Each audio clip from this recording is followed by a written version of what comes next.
hits another shot to tie it up for real. Crowd is standing up. It goes down to Bird. Yo, not the one-legger. Off because of a Oh boy said, one leg, one leg, skag gag.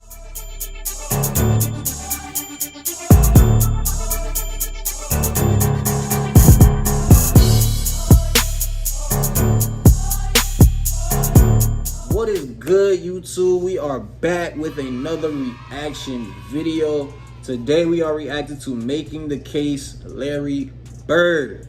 Now, off the rip, I want to shout out the 4 people that actually suggested this video, and that is Aram Hamparian, Woo33, Chase Henderson, and Cirrus Tate.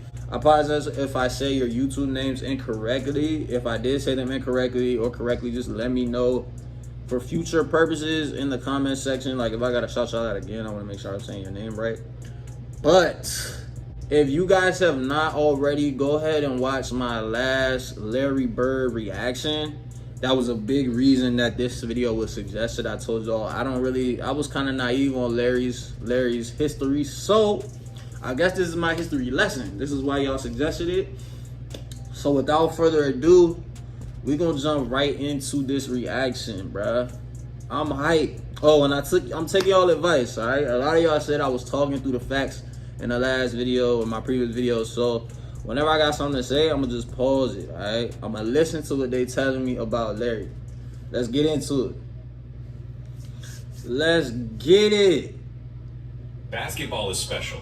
The size of the court and the lack of pads or helmets give fans the most intimate experience of a team sport that exists. And because of the different styles that basketball allows for, players develop their own distinct identities and signature styles through their creativity. Flair. I wish there was more footage of Pistol P, because he was, if you know, anybody know about Pistol P, know he was before his time. And athleticism. Crazy. And although no player succeeds alone, the scoring volume and two-way nature of the sport give individual stars a nearly unprecedented amount of control over the flow and outcome of a game. For this reason, players are constantly compared to their peers and to the legends of the past in order to answer the most hotly contested question in the sport. Who's the greatest to ever do it? For many, the question Mine is MJ. If you know me, you know. redundant. They believe in only one right answer, their answer. Others might have their own personal stance, but acknowledge one or two alternatives. But I believe that there's much more nuance to the question of greatness and more answers to it than you might think. By my count, there are 8 players in NBA history that have a substantial claim as the GOAT. It's a subjective thing, though. I can't give you a definitive answer. All I can do is make the argument. So today, I'll be... This man said 8 people in the discussion for a GOAT. I never heard anything like that.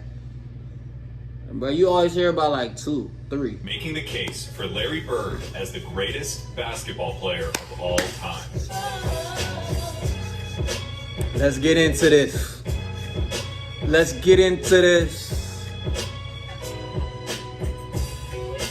That shit crank though. When it comes to basketball, Larry Bird is the smartest, clutchest player to ever play the game. Okay. Now, if you don't think that Larry Bird is the greatest basketball player of all time, you probably hate that I just said that. Those are the kind of talking head sport cliches that surely impact the game, but are impossible to empirically measure. Normally, I'd agree with you, but I think that when you talk about Larry Bird, you... What is his name? Skip is the biggest Jordan D-Rod I ever seen, bro. I think Jordan's a GOAT, but Skip is OD. see those intangibles become real, palpable results. I wouldn't have said it if I didn't believe it. When Larry Bird was drafted by the Boston Celtics in 1978, the NBA needed saving. Attendance was in the toilet, the league had few marketable stars, cocaine addiction had several players in its grasp, and, most damning of all, playoff games were being tape delayed. Playoff games at the highest level of basketball were being put in the back seat for black and white movies and network reruns. Huh? But rather than join the Celtics after being taken 3rd overall, Larry Bird decided to return for his final year at Indiana State, a decision that would prove to be one of the most important in the history of the sport. Bird's final year saw the Sycamores tear through college basketball. Bro, can y'all imagine today that the fucking NBA finals is on and they playing fucking whatever the fuck instead? going 33-0 before the national championship game. Bird, already claimed by the NBA's most historic and prestigious franchise, had established himself as the generational talent who would inherit the mantle of pro basketball. Indiana State's opponent in the national championship was Michigan State, captained by the immortal Irvin Magic Johnson. Okay. The Sycamores lost the championship to the more talented Spartans in the highest rated game in the history of basketball at any level still to this day. The stage had been set. The next decade of basketball would be defined by the rivalry between the white hick from French Lick and his Boston Celtics and the black Magic and his Showtime Lakers. See, I already learned something because I didn't know they rivalry started in college. That's kind of dope. Like, that's kind of dope. Like, that's a real fucking rivalry, bro. That's why it's one of the rivalry between Bird and Johnson is entwined into the fabric of the NBA and is worthy of 100 documentaries. In this video, though, we're going to be looking at Bird's claim of supremacy. Here's Bird's basketball resume.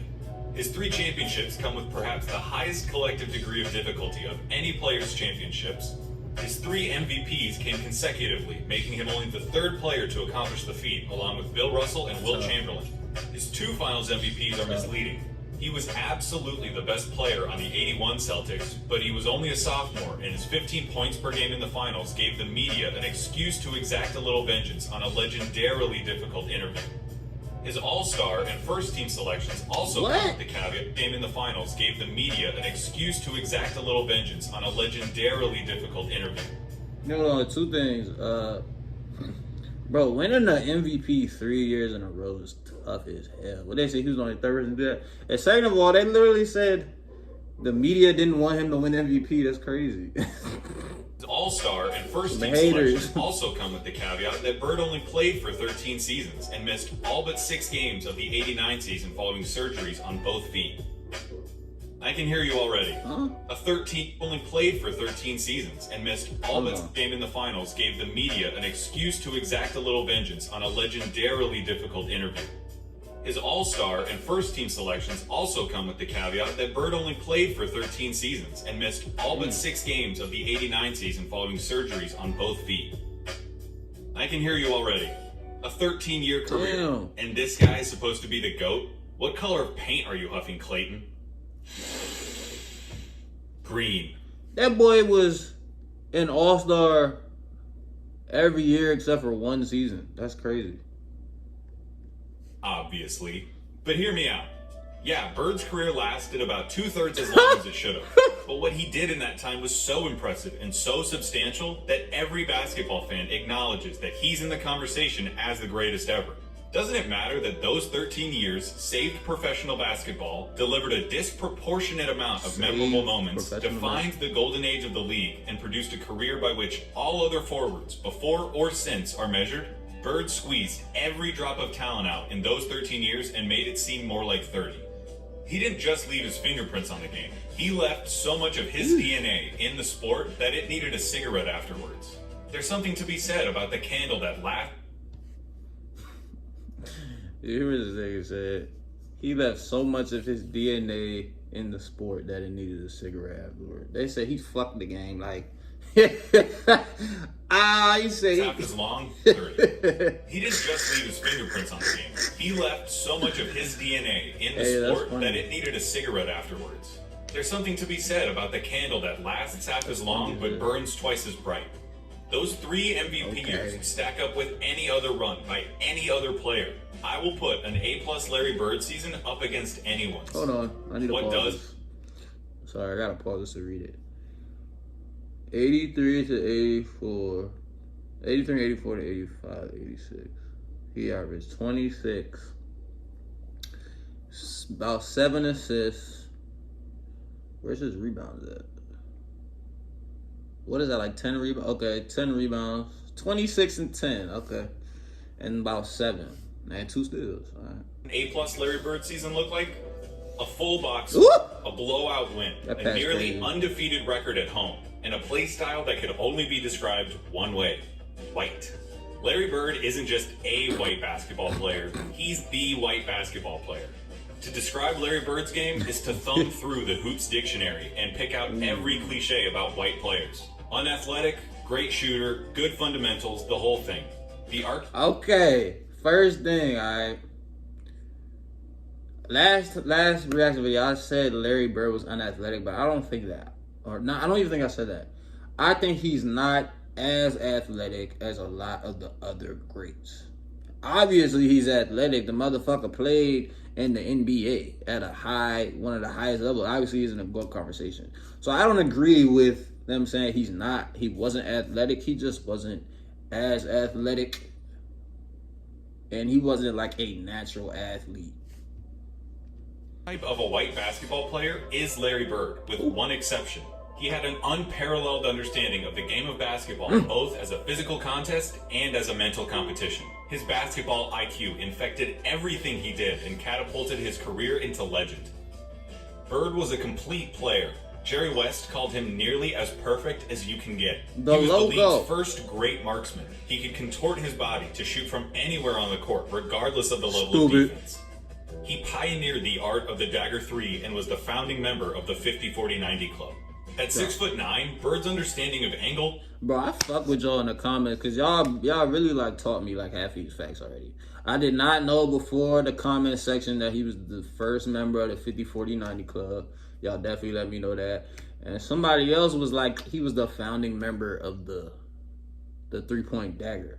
That's crazy. I knew he was one of the first elite. He pioneered the art of the dagger 3 and was the founding member of the 50-40-90 club. At 6'9", Bird's understanding of angles and coordination led to a higher rebounding average than Patrick Ewing, and it made him an impressively adept finisher in his younger years. 86, Bird dropped 47 points on the Blazers, playing the majority of the game left-handed. That's crazy. His lack of quick lap. That boy had 47 with his offhand. Like, that's disrespectful. Like, y'all can never hope of stopping me. 47 playing with his offhand. That's stupid. And he averaged more rebounds than Ewing. That's kind of tough. 86, Bird dropped 47 points on the Blazers, playing the majority of the game left-handed. His lack of quick lateral movement meant that Bird didn't do much when it came to slapping the floor and picking up the opposing point guard, but his size and omniscience gave him the ability to body similarly sized players, read defenses like a free safety, and pick off passing lanes with ease. His passing was transcendent, and I'll highlight it later. And of course you need to know that Larry Bird was a tough MFer. A tough MFer. Just skip this ad because you're not going to be interested. A tough MFer, yeah. This motherfucker played with a broken cheek. That's crazy. Nah, bro, this man played with a broke cheek. Like, boy had a broken cheek, fractured orbital bone. Thank y'all taught me that too. But yeah, bro, he didn't come back with no mask or nothing. That ain't happening today. He had a superhuman motor and dove for loose balls like a beagle at the park. He was a willing participant in his share of fights, often precipitated by his league-renowned trash talk. Wasn't no bitch. Hold on. League-renowned trash talk. He should have stayed in preaching. That was funny. He had 50 points. I was guarding in my rookie year. He looked at me and he goes, "You can't stop me." And I looked at him and said, "Gosh, boy, you're so confident." He proceeded to hold on, he said his rookie year? He looked at me and he goes, "You can't stop." League-renowned trash talk. Reverend told Robert Reed he should have stayed in preaching. That was funny. He had 50 points. I was guarding in my rookie year. He looked at me and he goes, "You can't stop me." And I looked at him and I said, "God, I like that shit." Boy, you're so confident." He proceeded to score like 10 straight points on him. I like Coach that took me out the game. He walks by and he's laughing at him. He'd be a stick. Hey, I love that shit. Yeah, Larry. That's one thing I'm going to give Larry right now that I like about Larry more than I like about Bron, because I've never heard about LeBron trash talking at all. Like, and I mean, to be honest, I don't hear too many people trash talking these days, like Joel Embiid, but like, you know, I love that. Like that, I love that shit. Y'all gonna hear me say that a lot. Like, I love when you talk your shit and back it up. Don't talk your shit and then get cooked, but like, talk your shit and then go do that shit. Ahead, a thought ahead. Play the game like a chess game. I'd much rather guard Michael Jordan than Larry Bird, because you have to play The game is a thinker when you play it, and you have to get inside his mind. If you put all of us in a room, Magic, Jordan, myself, and Bird probably be the guy who walks out of the room at the end of the day. Did you notice something during those testimonies? Those are some of the best basketball players of all time. And they... Myself and Bird. Because you have Did he to mean like play. fighting?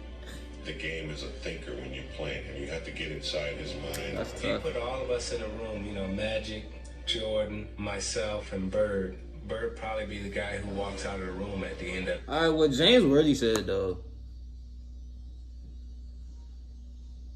was Michael. Is he saying like Michael? I guess he's basically just saying Larry Bird had. He feel like Larry Bird had a higher basketball IQ than Michael Jordan.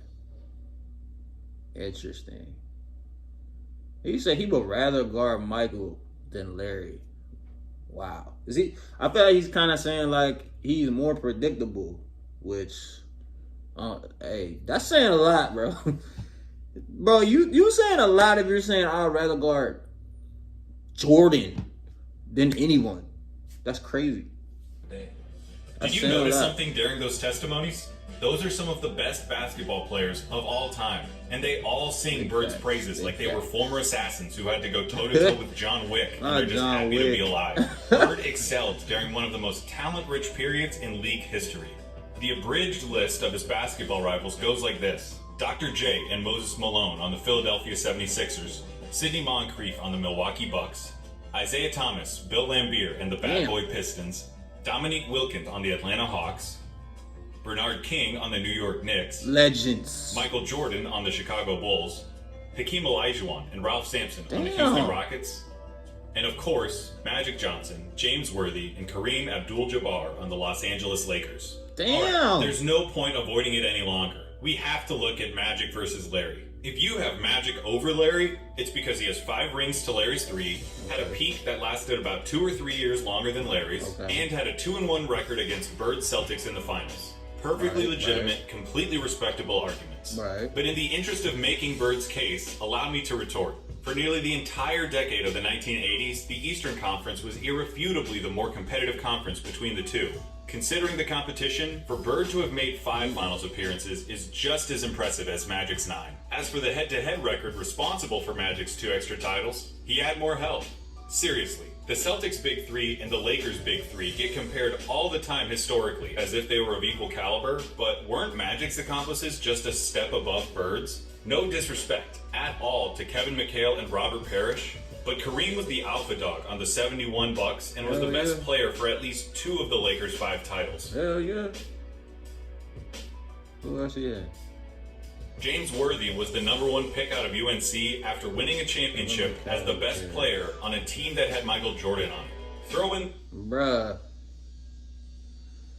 This man played against straight legends. That's crazy. That's crazy. And I mean... fact that... yeah, I'm gonna go ahead and say Kareem and fucking James Worthy was definitely better than McHale and Parrish. But I can't say that with no type of like emphasis because I didn't watch any of them play. Like they was definitely before my time. So from what I know, Kareem is a leading scorer, the all-time leading scorer. So like, I mean, it's pretty obvious. And he's also in the GOAT debate. Like, he played with another person in the GOAT debate. Like, Magic had another person in the GOAT debate on his team. So, definitely. Magic got to be coached by Pat Riley, one of the most brilliant minds in basketball history, and you could say that the Magic Bird argument comes down to one thing: luck.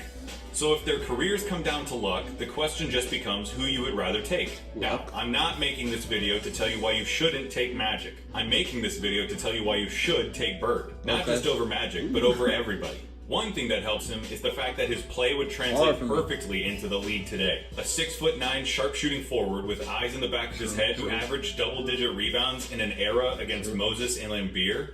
He'd gobble up boards as a power forward.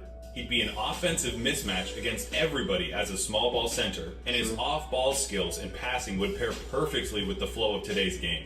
Add in his competitive mania and 3 generations worth of medical advancements, and we're talking about a player who could have stuck around so long they would have had to rename the league. Okay. All right. I keep asking, like, who do y'all like compare these historic players to in today's game? Okay, and I'm gonna ask it again. Obviously, I'm not saying that there's anybody on Bird's level, point blank, period. What I'm asking y'all is, if y'all had to pick a player in today's game, who is the closest to Bird's play style? Not his greatness or not his skill level, none of that, because obviously that shit ain't flying. Like, y'all not having that.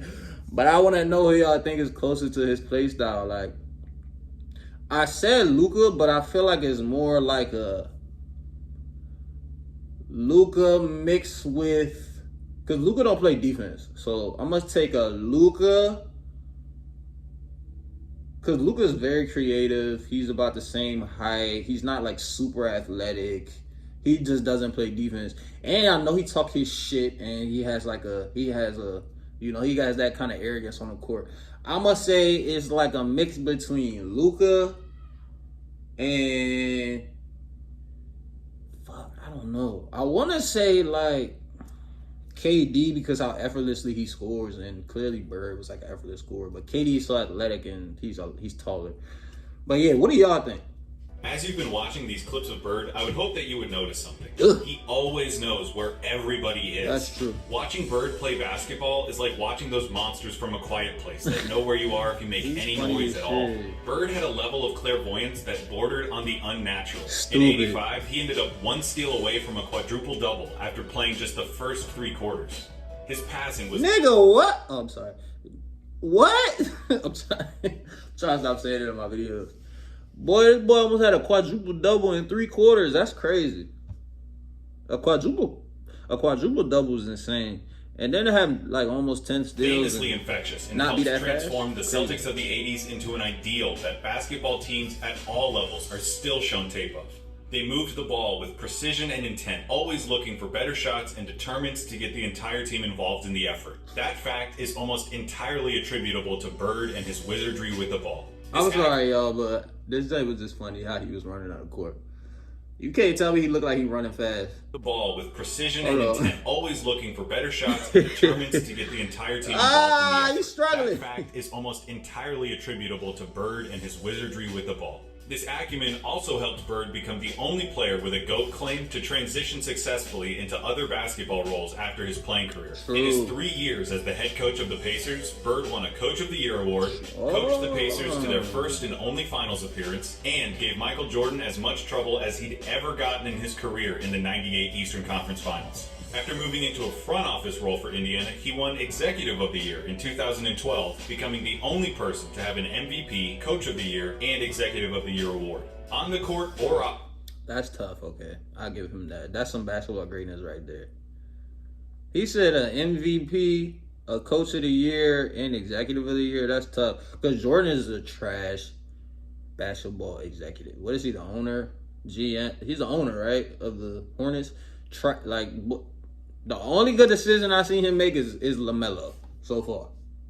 And that Love it. Inside and out, Larry Bird sees basketball as only he can. That intelligence also lent itself to Bird's defining skill, making the big plays. Remember, NBA players get paid to win games. James Harden is getting paid nearly $40 million this year because he's supposed to help the Rockets win games. Victory can be achieved in a lot of ways, and the win column doesn't care how it happens. As Mark Sinclair once said, It don't matter if you win by an inch or a mile. Winning is winning.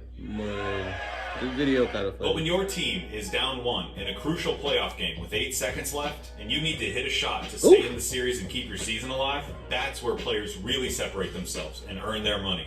Love it or hate it, it's the players that come through in the big moments that live forever in our memories. Tell me about his clutch. Some players, for whatever reason, were never able to do it consistently.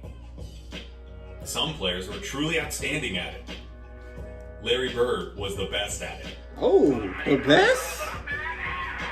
The best? Better than MJ? Better than Kobe? In the I'm clutch? not going to give you the stats about his field goal shooting under 2 minutes with a score that's this close, or tell Why you not? who has the most buzzer beaters, or any of that. Take that for data. I'm just going to show you clutch moments in clutch situations. Okay. 1985 against the Blazers.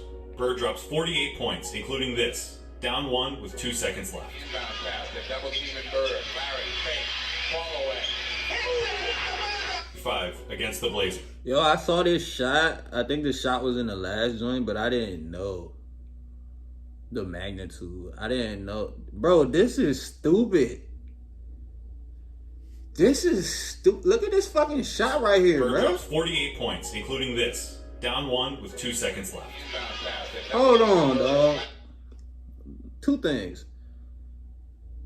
Maybe more than 2, but first of all, how y'all, if y'all are double teaming him so you don't get the ball, why is one person not in front of him? That's terrible fucking defense, bro. 5 against the Blazers. That's only Bird one drops thing. 48 points, including this. Down 1 with 2 seconds What the left. fuck are y'all doing? double teaming Bird. Yo, that's crazy. Bro, that's a tough ass shot over the double team. Fall away.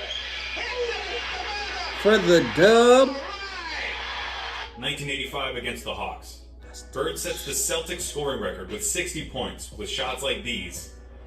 They open the right side. Bird the What? He drills it again. That's the best shooting I've ever seen.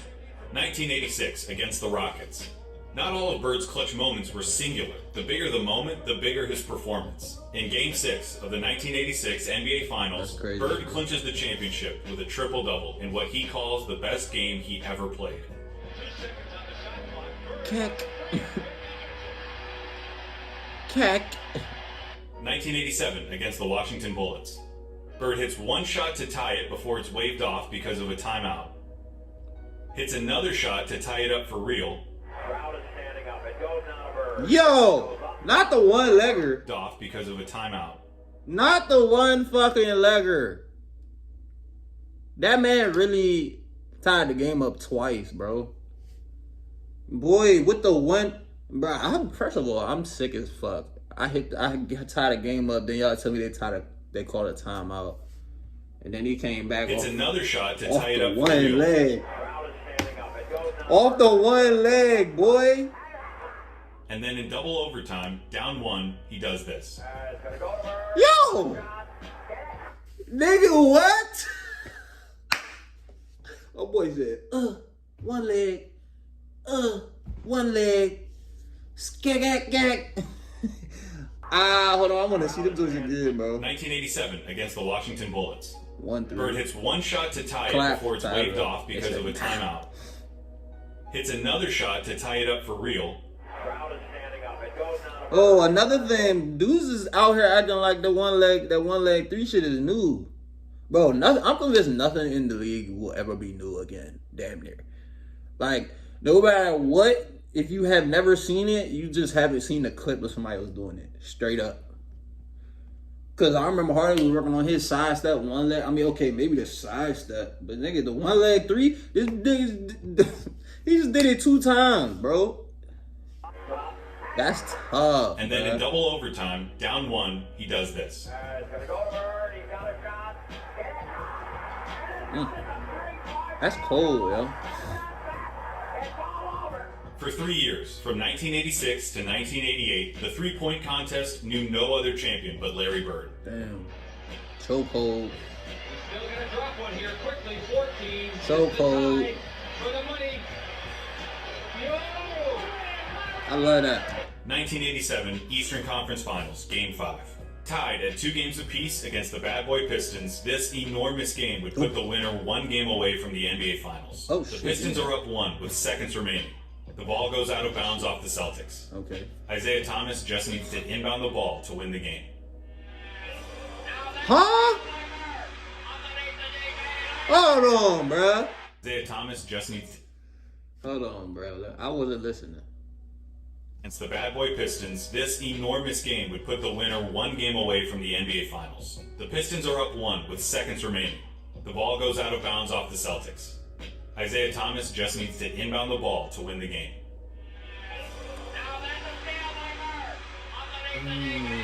Yo. That is clutch as hell. There are truly too many big games and big moments for me to go through without this ending up as a documentary. But that all leads me to this, what I really want to talk about. 1987, NBA Finals, Game 4 against the Lakers. LA is up 2-1, and the Celtics need to win to tie the series and stay alive. Okay. Bird hits a 3 with 12 seconds left to go up by 2.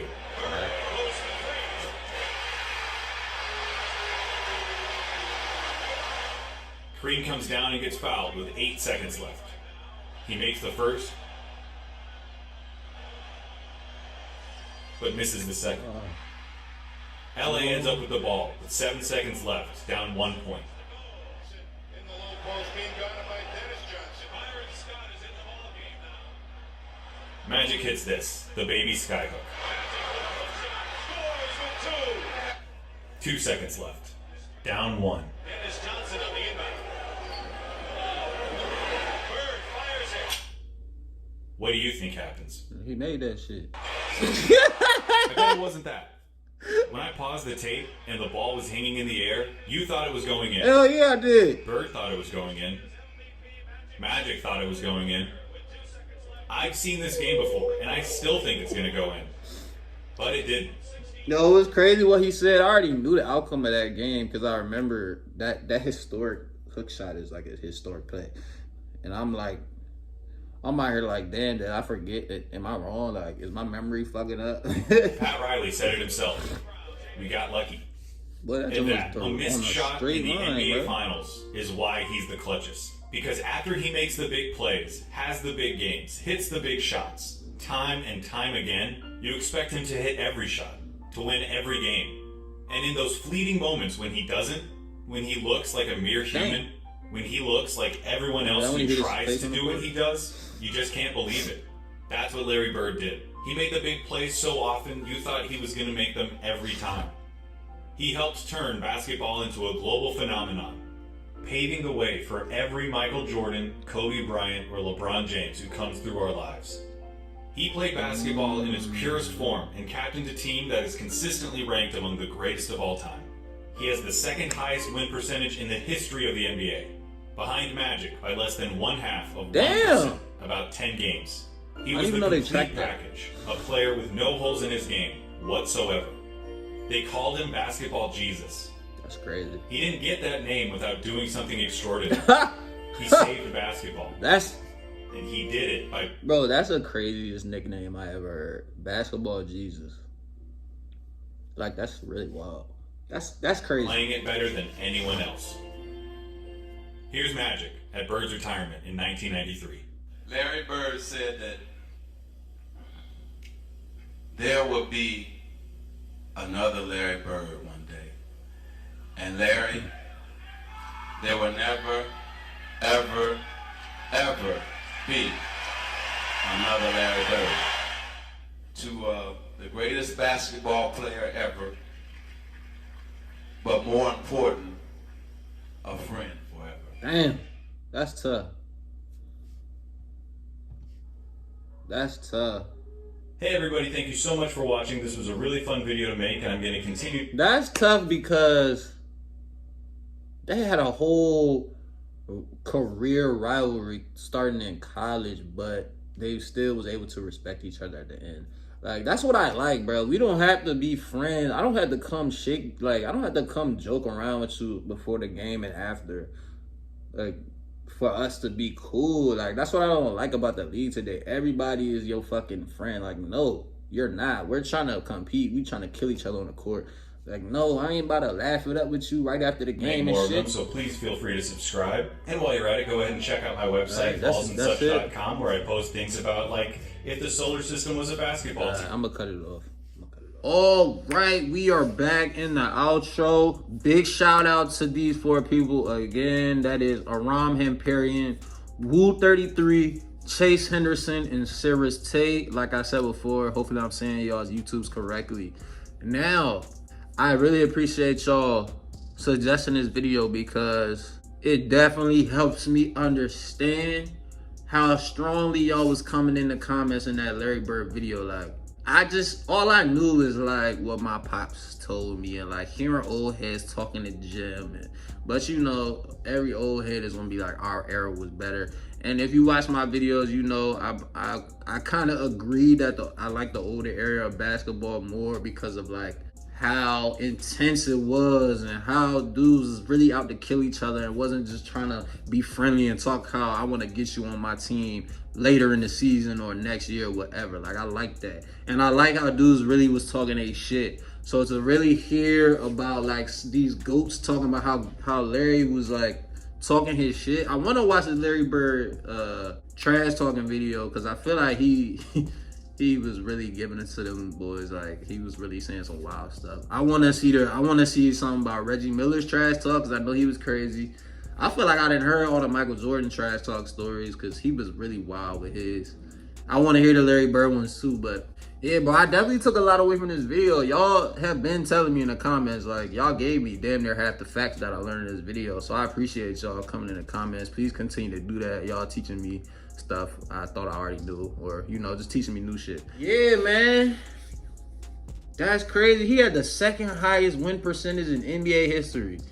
Did not know that. Bro, them one-leg threes is crazy, bro. Like, he had that supreme confidence, bro. Who's really catching that joint just bop off one leg for the game winner? Catch another joint, oh, y'all took that away, come back, get it, bop, Like, a lot of players in today's game, if some bullshit happen, like, they take away your game winner off the three, like, I see a lot of players in today's game crying and sulking and, like, that's it. Like, we can't come back from that. Like, no cap, when J.R. Smith did that when J.R. Smith did that bullshit, dribbled it back out to half court, LeBron could have took a different approach to that. He could have been like, yo, we good, we gonna get it back. Like, obviously he knew he fucked up. You could have told him he fucked up after the game, but during the game, you could just be like, come on, yo, come back to the team. Like, we gonna get this shit back. We still gonna win. LeBron, in that timeout, LeBron like went and sat off to the side, ain't want to talk to dude. Like, I mean, now, I cannot say for myself that this video put Larry Bird ahead of MJ for me. But what I will say is it definitely helped me understand why people are like, LeBron is not on Larry's level. Because I was like, all right, LeBron is literally has to be two. It's like it goes MJ then LeBron. But now I'm realizing there's no way I can really. I feel like it's hard for a person that never saw all these people play like live or like really, unless you've done your research, you can't really make the argument that a player today is better than a legend from the old era, you know, because like I said, unless you've done the research, unless you really watched footage and really like seen stats and shit.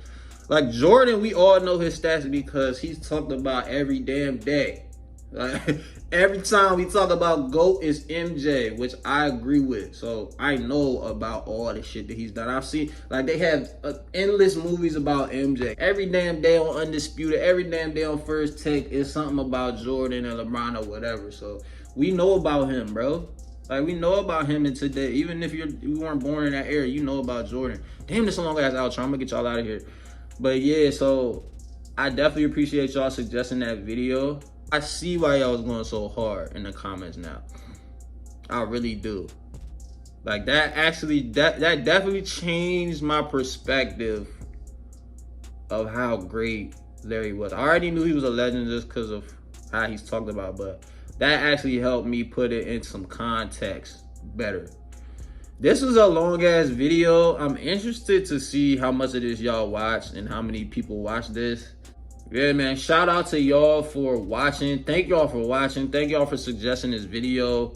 I appreciate y'all. I appreciate every one of y'all that's watched. If you made it this far, damn, thank you. If you didn't, thank you still. Like I always say, I appreciate y'all. Every time y'all watch a video, no matter how long, the whole video, half the video, 1 minute, 1 second. I appreciate y'all, man. Follow my IGs. They're gonna be in the description of the video. I'll probably put them at the bottom of this video. Hit me up if you want some By Any Means merch. Always remember, you can do whatever you want by any means. And remember, God always got you. But that's it for me. I'm out of here.